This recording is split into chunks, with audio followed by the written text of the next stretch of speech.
रहमान। कल मैंने शुगर के मौजू पे वीडियो बनाई थी जिसमें नुस्खा बताया गया और तफसील भी बताई गई। तो आज काफ़ी दोस्तों ने कमेंट किए कि जी ये नुस्खा जो है थोड़ा सा आसान करें, आसान कोई नुस्खा दें और थोड़ा सा मज़ीद वजाहत करें। तो दोबारा आज मैं शुगर के मौजू पे ही बात करूँगा। तो साथ नुस्खा भी दूंगा, आसान सा घरेलू नुस्खा होगा, जो घरेलू नुस्खा हो आसानी से बन जाए वो नुस्खा दूंगा। तो शुगर जो है इसको ये ख़त्म तो नहीं हो सकती लेकिन डाउन हो सकती है। डाउन करने के लिए आपको थोड़ा सा जिस्मानी मशक्क़त भी करनी पड़ेगी। चलने से ये होता है शुगर जो है पाँव के तलवों के अंदर जो होती है और चर्बी यानी जो उसको नरम रखती है, हड्डी को नीचे नहीं लगने देती, वो उसको चलने से वो गर्म हीट होती है, हीट मिलके वो पूरे जिस्म में वो सराहत करती है जिससे शुगर जो है वो डाउन होती है। तो आप लोग जो मेडिसिन खा रहे हैं वो खाते रहें, नुस्खा साथ पहले चेक करवाएं, चेक करवाने के बाद आप नुस्खा जो है वो खाएं साथ। तो शुगर चेक करवा के हफ्ता पूरा खा के नुस्खा, तो फिर आपने दोबारा चेक करवानी है। जब डाउन हो जाए तो दोबारा आपने फिर उसको एक गोली छोड़ देनी है, यानी आप सुबह शाम खा रहे हैं तो एक टाइम कर लें और साथ ये दवाई भी खाते रहें। ये जो मेरी बताया हुआ नुस्खा ये इस्तेमाल करते रहें। करना क्या है, आपने 2 तोले ले लेनी है मेथी दाना, 2 तोले मेथी दाना ले लेना है, 2 तोले ही कलवंजी ले लेनी है। इनको आपने 1.5 किलो पानी में 1.5 किलो पानी हल्की आंच पे हल्की आग पे रख देना है। तो इसमें आपने दोनों चीज़ें डाल के 1.5 किलो पानी डाल के देश की चूल्हे पे चढ़ा देनी है हल्की आग पर। ये दोनों चीज़ें कलवंजी 2 तोले और 2 तोले ही मेथी दाना ये उसमें डाल के उसको ढाँप के रख दें, उसको पकने दें। जब आप समझें ना कि 1.5 किलो से आधा किलो पानी जल गया है, बाकी रह गया है 1 किलो, तो फिर इसको उतार के रख लें और ठंडा कर लें। उसके बाद आप सुबह शाम खाली पेट आपने इसमें आधा नींबू 1 गिलास पानी का लेना है।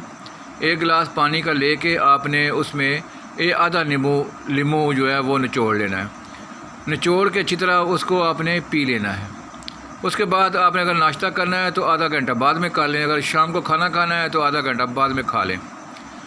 ये नुस्खा जो है ये बड़ी आसानी से बन सकता है, घर में आम लोग बीबियाँ बना सकती हैं, घर में कोई भी बना सकता है। तो एक तो ये चीज़ है, ये करनी है आपने। दूसरी चीज़ जो है वो है पनीर डोडी। पनीर डोडी जो है वो आपने ले लेनी है, 50 रुपए की वो मिल जाती है काफ़ी, वो ले कर रख लेनी है। रख कर आपने उसमें शाम को मिट्टी के बर्तन में प्याला ले लें या कोई छोटा सा कटोरा ले लें, उसमें आपने 1 गिलास पानी या 2 गिलास 1 गिलास जितना पी सकते हैं, आसानी से पी सकते हैं, उसमें आपने वो पनीर डोडी जो है वो तकरीबन इतनी सी आपने डाल देनी है। डाल के आपने उसको रख देना है किसी महफूज जगह पे। तो सुबह उठ के आपने उसको पनीर डोडी जो होगी उसको निचोड़ के बाहर निकाल देना है, फेंक दें, और जो पानी होगा उसको आपने पी लेना है। अगर आप पहले वो दूसरा नुस्खा आप इस्तेमाल कर रहे हैं तो ये जो है खाना खाने के बाद इस्तेमाल कर लें। उसके बाद आप इसको खाना खा के आप आधे घंटे बाद ये पनीर डोडी जो है ये इस्तेमाल कर लें। ये करने से आप इंशाल्लाह आपको फ़र्क महसूस होगा और इंशाल्लाह अंग्रेज़ी दवाई जो आपकी वो छूट जाएगी। तो आप ट्राई करके देखें, इंशाल्लाह इसमें कामयाबी होगी। तो थोड़ा जिस्म को हरकत देनी होती है, ये जो ज़रूर दें, यानी कम से कम आप 1 किलोमीटर सफ़र जो है रोज़ करें।